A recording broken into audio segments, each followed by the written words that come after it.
Hello, everyone. Welcome back to Personalization Outbreak Podcast, your go-to podcast for meaningful conversations with influential leaders from different sectors every week. All episodes are available at ageofpersonalization.com, where you will find more content about leadership, strategy, and innovation. So if you relate to our content, please join our movement and help us spread the word. Hit the like button below. Share it with colleagues and subscribe to our YouTube channel and social media platforms at Glenn Yopes, so you can be in touch with the most recent content about leadership in the age of personalization. Now, this week, our guest is the Executive Vice President and Chief Human Resources Officer for Chico's FAS, an omni-channel retailer of clothing brands, including Chico's, White House Black Market, and Soma, with 1,400 stores throughout the United States and Canada and a franchise in Mexico. Now, her name is Kristin Gwinner, and during our LAOP consortium meetings, we like to refer to her as the harmonious solver, as her leadership is focused on being consistently authentic and mindful of others, whether she is directly responsible for them or not. Now, today, we'll talk about the evolving role of CHROs that are changing from being traditionally siloed managers within the organization to indispensable community builders that should be responsible for implementing inclusion as a growth strategy in a world that is craving more unity. Let's get started.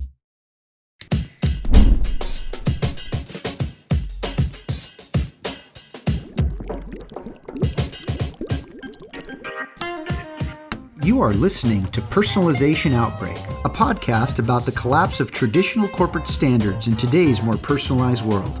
I'm Glenn Yopes.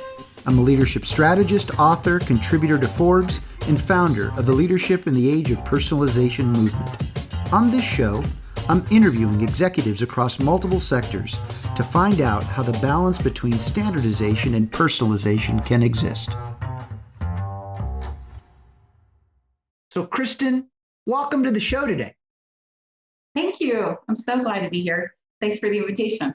Well, of course. Well, it leads me to the first question, the mystery question is this. Now, I want to repeat this, that if your leadership is focused on being consistently authentic and connecting the dots and being mindful of others, whether you're directly responsible for them or not, why are people craving unity? People are craving unity right now, Kristin, but they're afraid to share what's required for us to unite. How do you react to that statement? In fact, as you're taking a breath and thinking about this, let me elaborate a little bit more for you.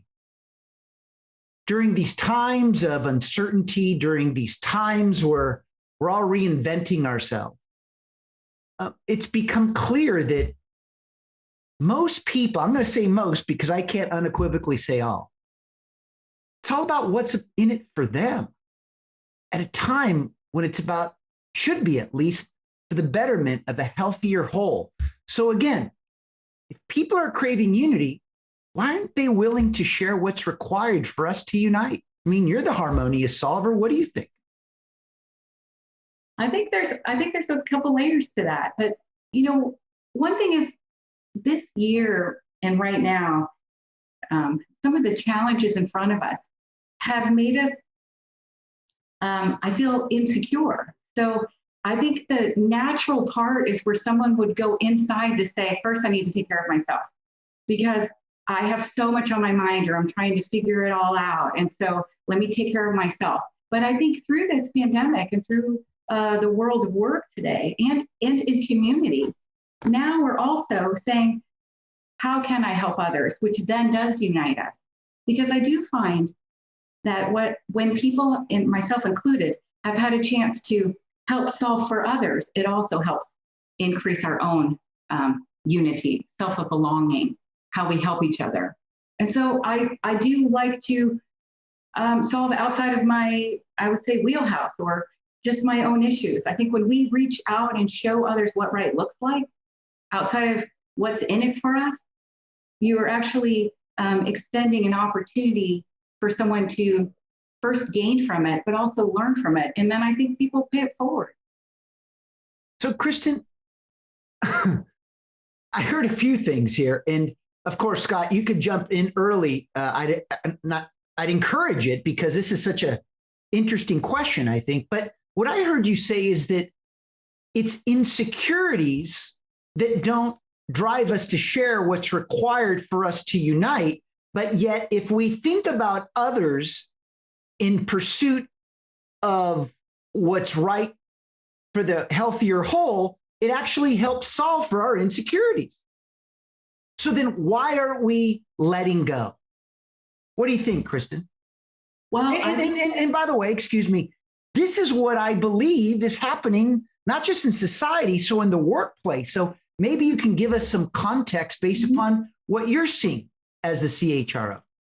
Well, I think even in the workplace, if you think about it, we've talked about this concept before, but even in the world of work in which I sit, the customer is always at the center, always has been at the center. But in the previous world, I would say, the predictiveness has been we've decided what the customer would want. Today, the customer is deciding what she wants. And so the predictiveness has switched to where the customer actually solves for the answer. And so I think that's also with people. People are at the center. So they're sharing with other people what they need out of a relationship, what they need in their community, what they need in their organization. And so I think with that openness of people trusting, which I think there's a fundamental ground here where you have to have trust, extending trust, and then giving trust and extending it. I think that's what is kind of coming together through this. So, for what that's worth, I think every conversation is an opportunity to build or break trust. And so I think as the foundation of trust is extending, it's kind of nice because we're actually looking at people as individuals today. And I think that's where the root of the customer is too. For us in business, what does she want? How does she feel? How does she want to wear it? Where does she want to shop? We know her? It's personal. It's a relationship. It's not just beautiful clothes that we provide her with. It's a relationship we have with her. And I think that's fundamentally different. Kristin, what is trust? That's a really hard question. To me, I think it's doing what you say you're going to do. It's allowing you to bring your whole self and not judge for what you have or hear. I think you have to be patient and listen and allow people to be their whole self, their whole individual self, and let that be okay. And when people know that's okay and you can work through conversations like that, I think trust builds.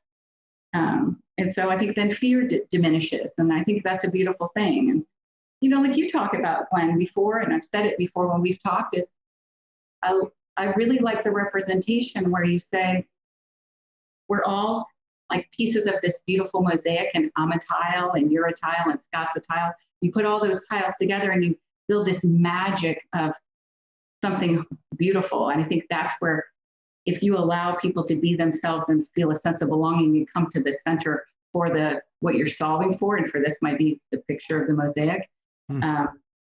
It's just a visual representation, I think, of if you allow that to happen, I think trust builds. So Kristin, let's talk a little bit about employee centricity for a moment. And sure. So I think every organization right now, unequivocally, is trying to understand what centricity means of the individual, and it's a big issue because this has to do with well-being. It has to do with the totality of the employee experience. It has to do with trust. It has to do with individual contribution. We can go on and on. But do you think that we could actually define what centricity is, or is that something that has to happen organically? I think when we look at the associate or the employee at the center, so I think centricity is a word that would say I would think collaboration or momentum around the employee, around the center. It takes thinking different. And with that, it's really looking at the individuals in the organization and allowing them to bring what they saw for, what they're best at, and what they need out of the relationship. And the relationship in this example would be, what do they need out of the relationship for work? What do we provide where they can bring their best? And in return, when all can bring their best, the whole business moves in the right direction. So it's conceptual, but I think it's an interesting way to think about it. But it takes effort, and I think one needs to slow down for a minute to get to know people in order to speed up. And I know that's challenging today in a world where speed is at the center of everything that we're trying to accomplish. I'd like for you to give me your reactions to the following quick story I'm going to share. So I'm part of this board for this private institution, the school, private institution. And one of the recommendations from a parent, in fact, it was a comment and then turned into this incredible recommendation, was, do we know the skills and capabilities of the parents, the parents of the students? Do we have an inventory of all the skills and capacities of the parents, not the student, the parents? And I shared this comment, and I love, again, when we get to this, finish this off, it made me realize that at the times that we're living right now, where we're experiencing the traumatic extremes against these forces of standardization and personalization, wouldn't it be wise of us to take an inventory of what each person's skills and capabilities are, at least the ones that they say that they have, not the ones that their resumes say, or the ones that we now perceive that they have because they've worked for the organization for such a long time? What are you thinking about when I just shared that story and those thoughts? Well, first, I think what an amazing concept from the school or the parent, because again, it just makes you shift your mind. Do we ask? Do we even ask? And so when we ask for feedback, ask for insight, then you actually know all of the, I would say, menu of options that you have in which you can pull from to solve for what you're solving for. So I think it's a great topic, actually. And in an organization, I think that takes focus to do it. To your point, just something as simple as that, asking people. When you know what they're good at solving for, regardless of their job title or where they sit from, they can bring that to the center. And that sort of kind of goes back to what you were talking about in the beginning. I might sit in a role, but I contribute in many other ways, as do my counterparts across the organization, because we trust each other. We trust each other. So they play in my wheelhouse, and I actually like it. There's still a decision maker in it, but all the ideas of people who have different skill sets that can bring it to the middle for the essential game of what we're solving for is so beneficial. So I think the concept's excellent, and it makes me think, I wonder if I've done a good enough job of really asking that in our organization. So, that's a tip. And I'm so grateful that you shared it, because now I might be able to do something with it. Well, here's why I shared it.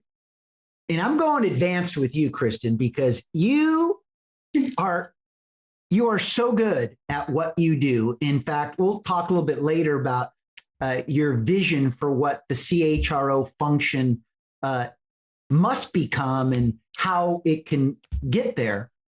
But see, what I shared is an example that oftentimes, because we try to standardize everything, that we say the word centricity, that the individual's in the middle, and it almost feels forced because a lot of people don't know what that might mean or how that actually plays out or how it's operationalized and measured. But the reason that you reacted, I think, the way you did is because rather than force the standard, I actually shared a story that actually gets you to feed into the standard. You see that? Mm-hmm. You actually fed into something that you felt was the embodiment of individual centricity, that we don't know what centricity can be until we know, using your words, the menu of options that we have to allow people to influence at their greatest levels of, at their greatest levels of potential, because we don't even know what centricity really means until we know who the individuals are that will define what centricity should mean for us. And I don't think it's an end game. Centricity is a journey. I don't think it is a destination. And so I don't know if you ever get there. I think it's just because people are unique, and in an organization, they will come and go. And so it's a continual flow. So you have to pay attention to and listen and share. One, have enough trust where people can bring forward what they are good at, what they do want to do, how they can contribute, and then utilize it. And that does take, again, standardization has its place, but I think it allows the personalization to really play in the world of work. But you have to have an openness. Good. Can I just step in? Because this centricity, right? It's one of our key points. This is one of the things that we've been thinking about all along, and especially in this season, that's something that we want to actually come back to over and over again in as many different ways as possible. And Kristin, thank you so much for adding a new layer to that, because what I just saw happen here is you operationalize centricity. And we know that this is important, not just for essentially consumer businesses, but also for higher ed, also for healthcare. But centricity, what you're telling us is think of it in other ways too. It doesn't mean that we can't think of it the way we've been thinking about it, but the way you model centricity, or at least doing centricity, is you use it as an ethos, not a strategy.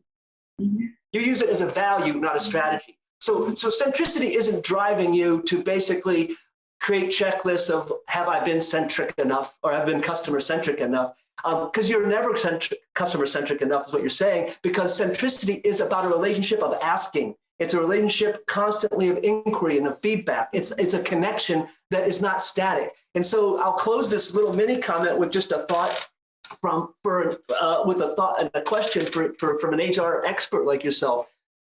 When we actually think of looking across maybe our employees or our network, and we start thinking, I like this idea, Glenn, like what is the menu?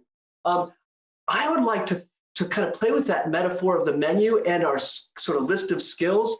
And I'd like to remember the one thing that we always tend to forget because we're afraid of mortality, and that is the impermanence of everything, including our current skill set, including our current ethos, our current outlook. And so whatever we do, and we essentially understand where the skills and the outlooks are for our entire team, right? At this point in this moment, it's going to be different tomorrow, slightly.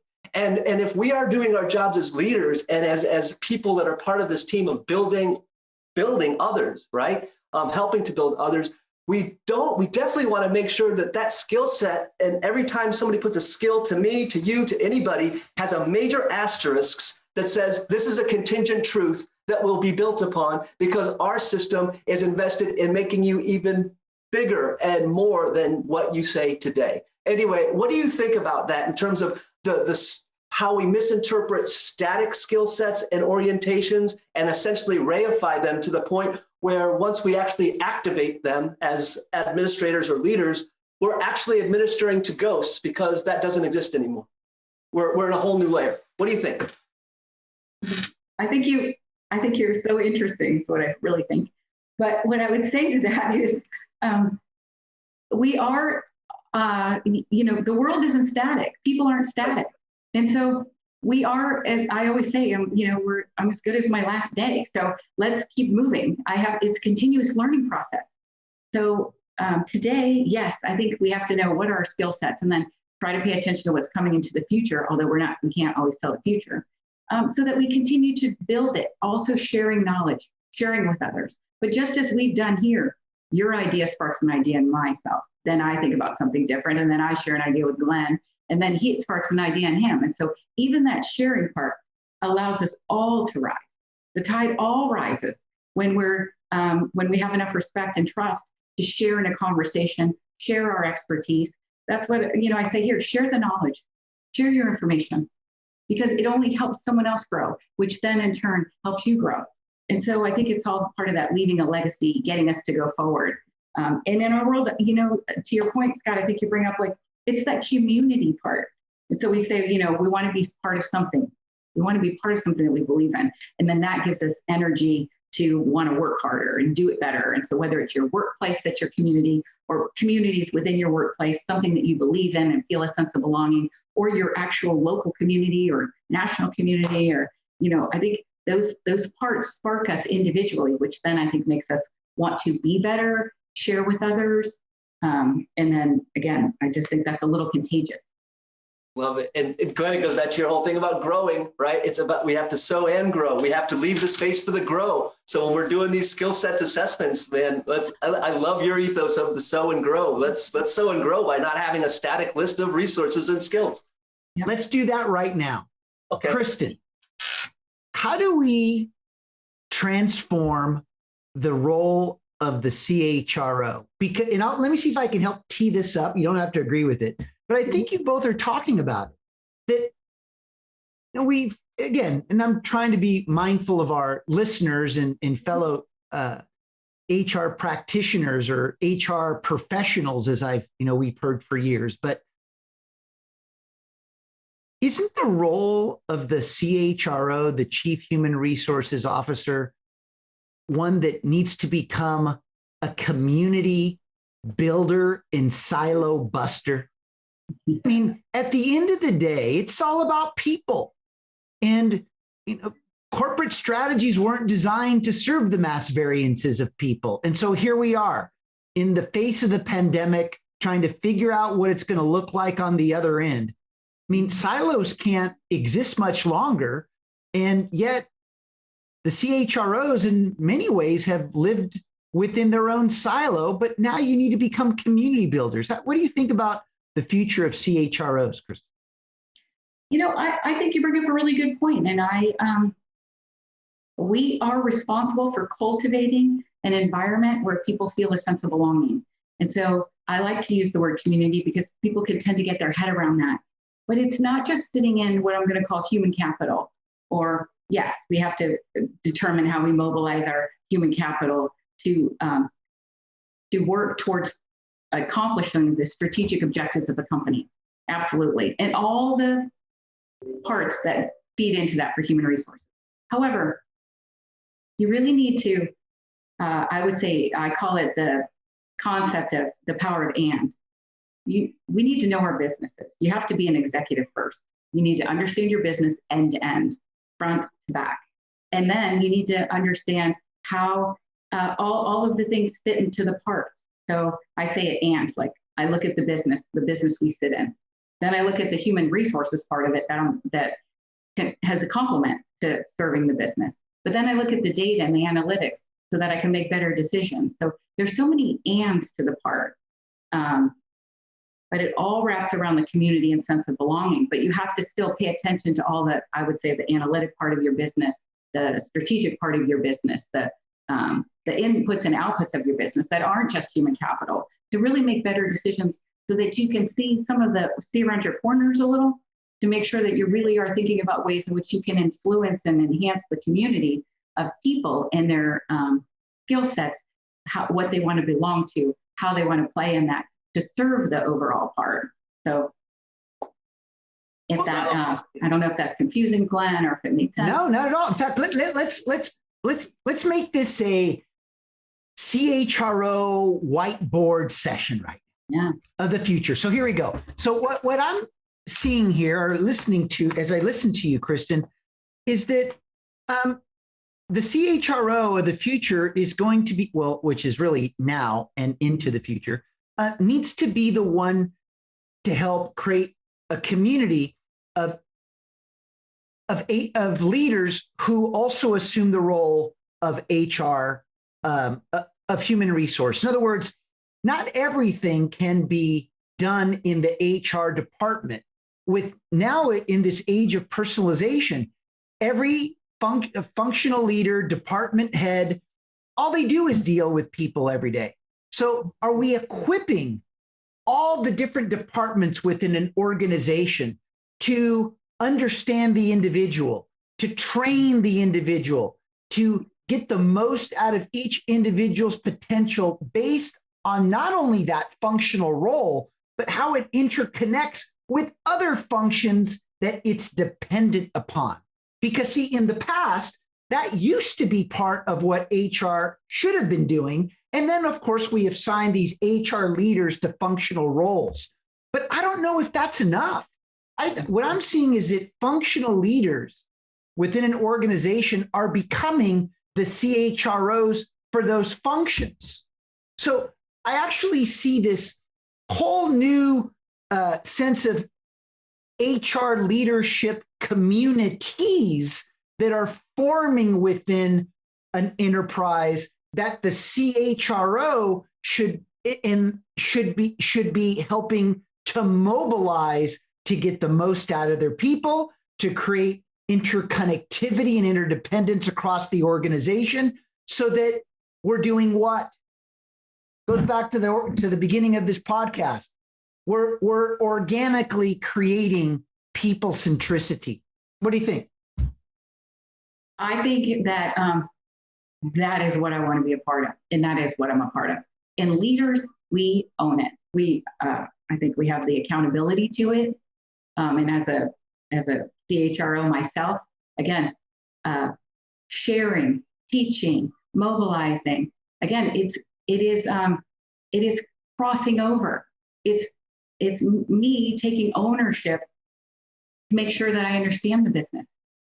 So that, and then having a partner that we can have conversations with and trust, so I can, and again, impart things that I might be stronger at on the leadership side. And then they share with me. I'll ask questions when I don't know everything. So I'll ask questions to my partners who are strong in the business sense to make sure that I understand. So it's a nice relationship and crossover. And yes, we're absolutely responsible for mobilizing it. It's also why I actually love being a part of this consortium, because we have leaders from all industries, from education, from business, from different industries.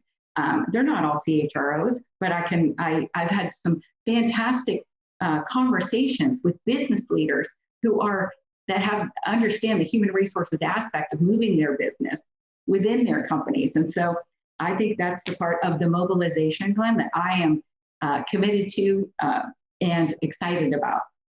And for our listeners, Kristin's referring to the Leadership in the Age of Personalization Consortium, and you could learn more about that at ageofpersonalization.com. Scott, what are you feeling right now, Scott? Tell me what the anthropologist from within, how are you seeing the future of the CHRO?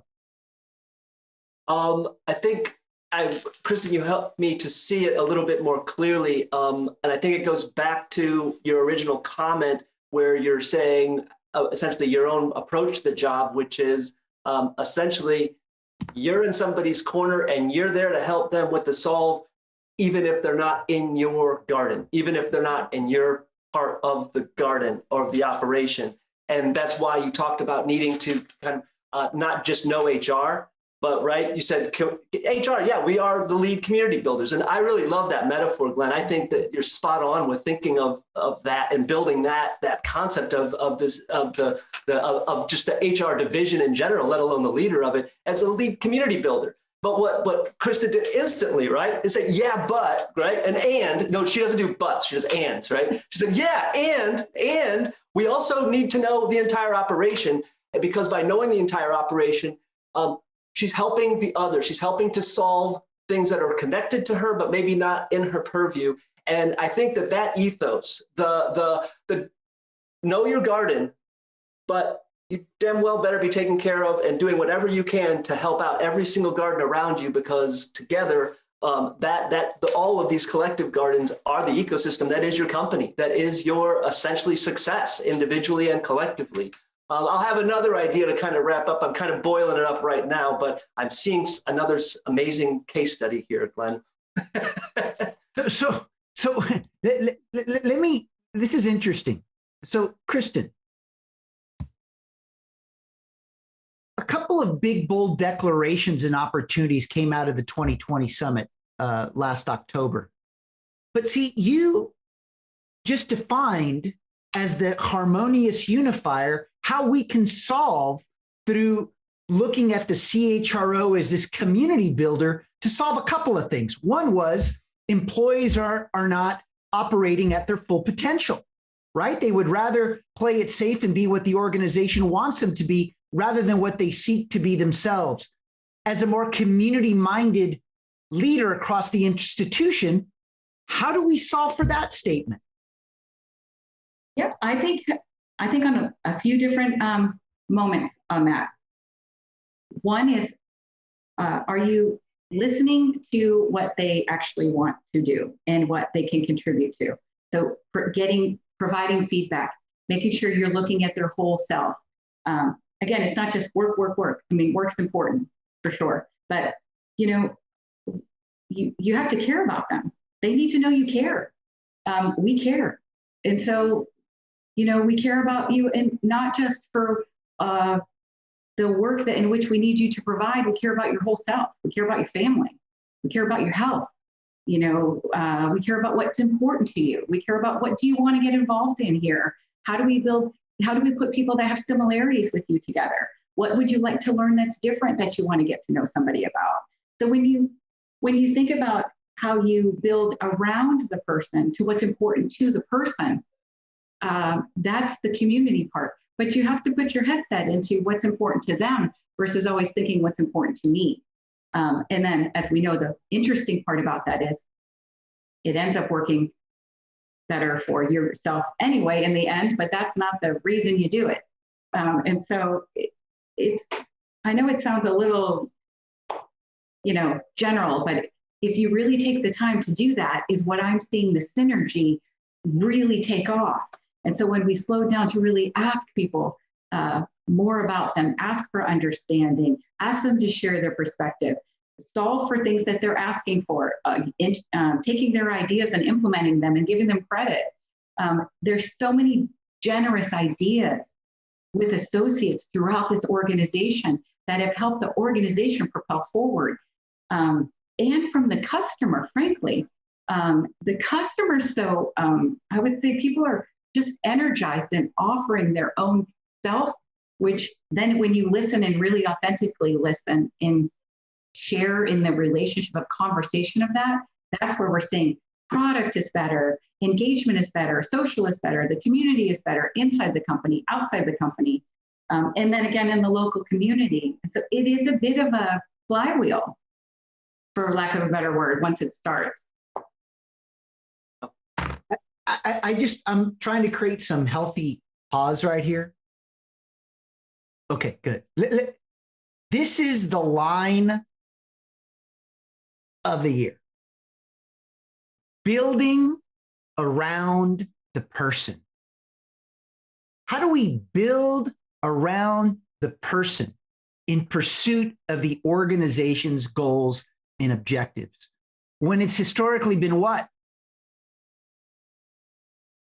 Build around the organization and then go find the people who can take care of the organization. And it's not that it has to be one or the other, right? We can find that healthy balance. But what you're talking about is building communities around what matters to the individual. Let me give you a sense of just one comment here. When I hear you say that, I got chills because you know what I'm seeing more than ever today in this pursuit of change and transformation, that leaders on top need to get more holistic perspective from others in the organization, below the C-suite, below even senior leadership, to the people that touch the business. And when they're getting these ideas, they're taking the credit and they're not sharing the credit, or at least acknowledging where that was originated from. Remember earlier you talked about that this time has given us all a sense of insecurity? Mm-hmm. That's an example. Our levels of insecurity are unknowingly showing up when we don't build around the individual, because right now we're looking for answers. So anyway, maybe I'm going off topic here, but what do you think this is going now, Scott? I think let me take this from the HR office itself and the executives concerned specifically with HR, and then build that ethos that Kristin has characterized and modeled for us today into sort of essentially us humans, what we should be doing for each other, whether or not we're in HR or not, because all of us are in HR, right? Whether it's our family, whether it's our friends or our communities, our neighborhoods or whatnot. So let's take some lessons from this, but first let's go straight to the HR. I'm seeing the pattern here, right? And ultimately, what makes me so excited about your approach, Kristin, is you have no fear for something that a lot of people fear, and that is dissonance. That is things that are coming at you and coexisting at the same time, and you can take one, but you can't have the other. And in particular, you take it to the meta level, and that is you solve a puzzle that corporations and individuals have been struggling with their entire existence. And that is, how am I a body and how am I a cell? In particular, what I mean is, how am I a body? I am a complete body. I am an entity. I'm Scott. I have things that I want to share and do and see in the world and be in the world, right? But that said, I am a cell. I am a small part of a much bigger human family that does much bigger things than Scott can even imagine. And what a lot of times I see people doing is they basically categorize in a standardized way, right, Glenn? This is the time for the cell person. Now I'm going to be a cell. I'm going to be my complete me. I'm in a diversity meeting. I'm going to talk about my uniqueness. Oh, now I'm in a efficiency meeting with budget. Oh, now I'm a cell. I'm a part of a body, right? And we go back and forth and we think that we have to compartmentalize these. You refuse to do that. And one of the tricks I think that maybe other people can use in their own framing of understanding how they might experiment with this thing that comes quite natural to you, at least it appears as if it does, because it just flows out of pretty much everything you say, is pronoun control. Right, Glenn? I'm always about the language. So today's language lesson, right, is pronoun control. And what Kristin can help us understand is the power of understanding the I's and the we's and when we use those, right? And I'm just going to look at my notes real quick because this is an important point here.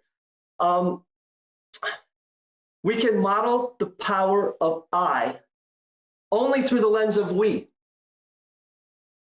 and vice versa. We can only model the power of the we by understanding the I's that make that up. And I know that's sort of tautological and it spins around, but it's very important. As an HR officer or as somebody that actually is a community builder for your family or for your hometown or wherever you are, perhaps the most important thing we can do is to stop using the pronoun I and force ourselves to only use we, because it will slow us down, which Kristin said is an important part of the process of getting to connect and build trust. So slow it down and use we. And if it's uncomfortable to you, maybe realize that uncomfortableness of framing what you're trying to do and get in the world outside of an I frame, right? Or actually what I'm saying is make sure that what you're framing as within your I frame from your own point of view, maybe it doesn't really make sense for the we if you can't explain it in a we paradigm. Anyway, thank you for the pronoun lesson that you gave to us without even thinking about it, Kristin. I'm going to stop because I went way too deep into the rabbit hole. How do you react to that, Kristin?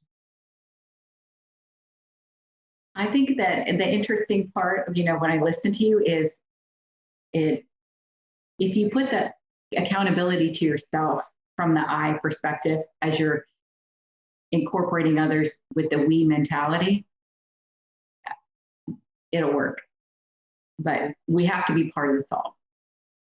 And so it's very easy to identify a problem. It's very easy to say what isn't working today. It's very easy to see all the issues. Anybody can find the problems. That's super easy. The magic makers find the solutions. The magic makers want to get involved in the solution. They want to be part of the solution, and they want to take a partner and solve. They want to tell somebody how they helped them. They want to celebrate others when they're part of the solve. Those are the leaders that's the leader I want to be. That's the leader I want to be with. That's what I hold myself to. And that's what I want to help infuse in the world today. That's what I would say is we have to be part of the solution. And I think we have an opportunity to do it. And I'm excited to be a part of that, actually. So isn't it taking us down the path of that inclusion is a growth strategy? Isn't this what we're talking about here? Absolutely. Absolutely. I mean, because the community builder is all about being inclusive, but they aren't promoting inclusivity to feel as if they're at the table, as they say, but they're actually looking at the individual to be the mobilizer of growth.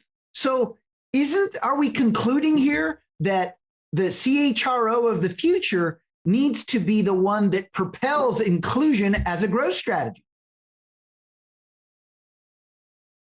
I'm a proponent of saying absolutely. It is absolutely our responsibility. And so I think we need to look at all the things in our toolkit and really think about how we can maximize that and do something with it, not just talk about it. But I do believe inclusion is a growth strategy. When you look at it from the component of the community and the people as individuals and what they can bring their whole self into the workforce, or whatever you're solving for. And my example would be workforce. So tell us very exciting. Go ahead. So tell us how you believe that Chico's practices inclusion. Well, I think it comes from a lot of things we talked about today. We take the moments to listen. We're asking for feedback. We ask for ideas. We implement the ideas. We celebrate those so people can see what right looks like. How do you celebrate people that have the courage to come forward and talk about things? If somebody wants to express themselves, we allow an avenue for people to do that. We allow people to share their perspectives, even if it might be uncomfortable. We want people to be able to speak their truth. And I think that's important. We also, we listen. And so we listen to what makes them feel part of the community. So we have people who want to do things together, like volunteering. So we put them together. We have, people who reach out and, they want personal or group coaching or counseling. We have a medical center on site in which we provide that for them. We provide tools and access for this remote work environment. Some people, have said, I really, I feel like I'm connected into my organization, but there's some things I want to do in my health world. So we have a free gym.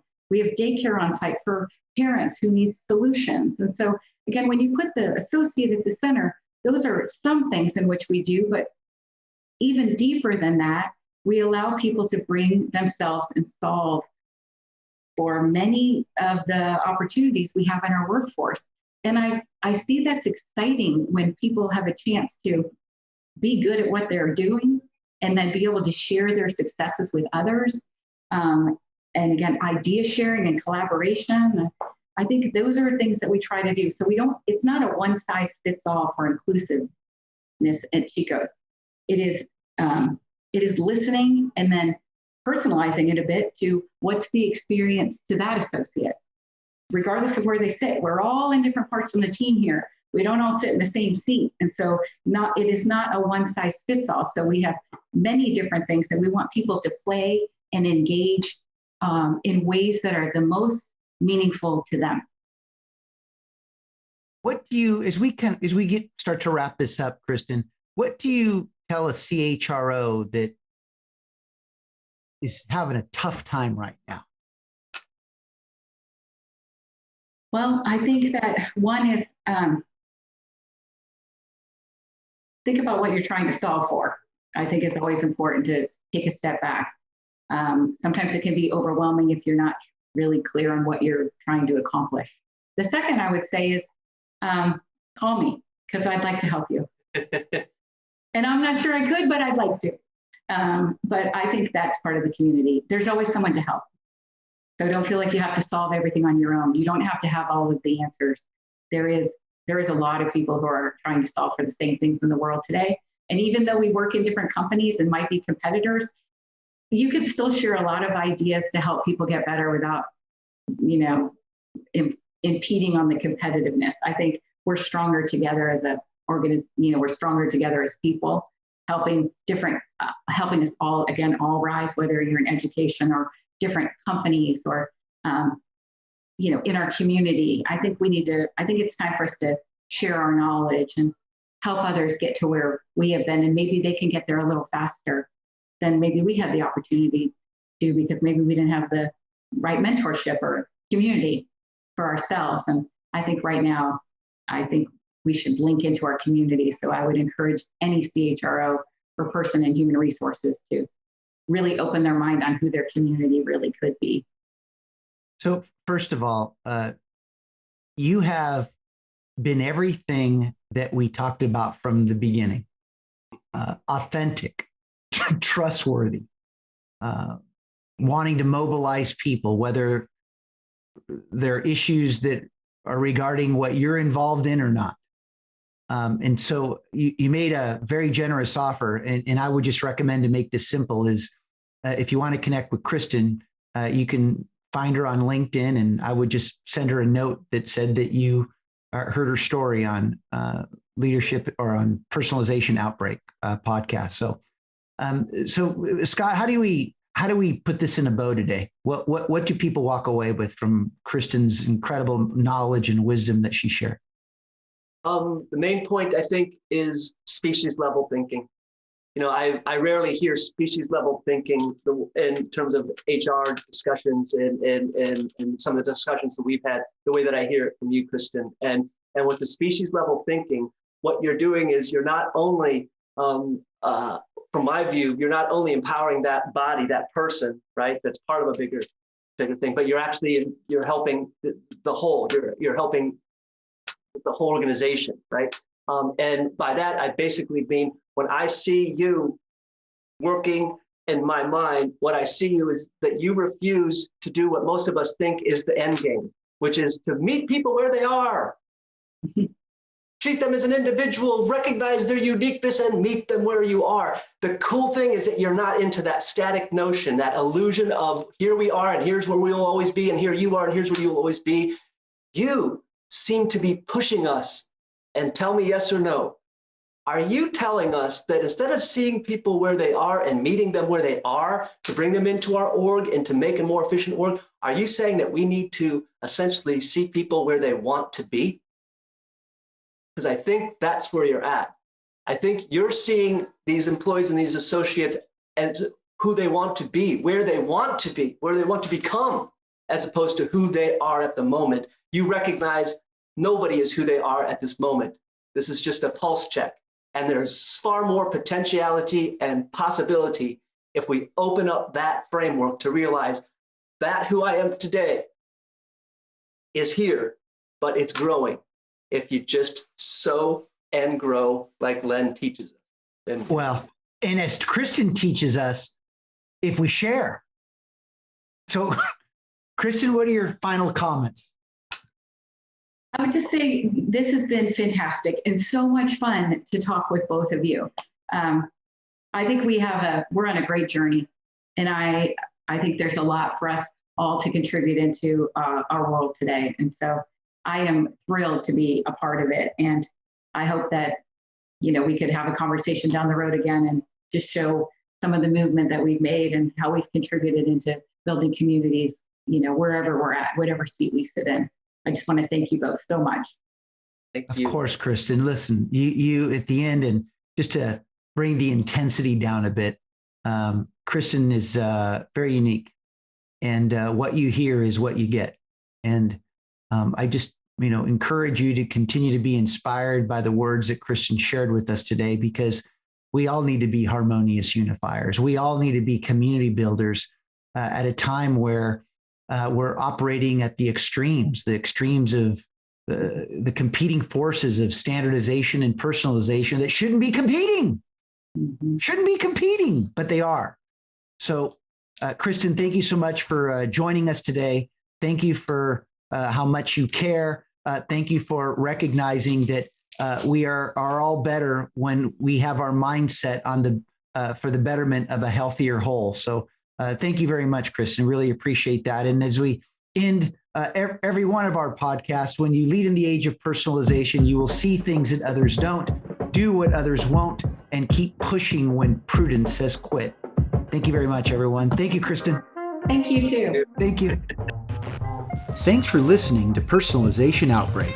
Make sure to subscribe so you never miss a show. If you enjoyed the content, visit ageofpersonalization.com to check out our free streaming video series and learn how to get involved in the movement. I'm Glenn Yopes. I wish you a good day, and remember, without strategy, change is merely substitution, not evolution.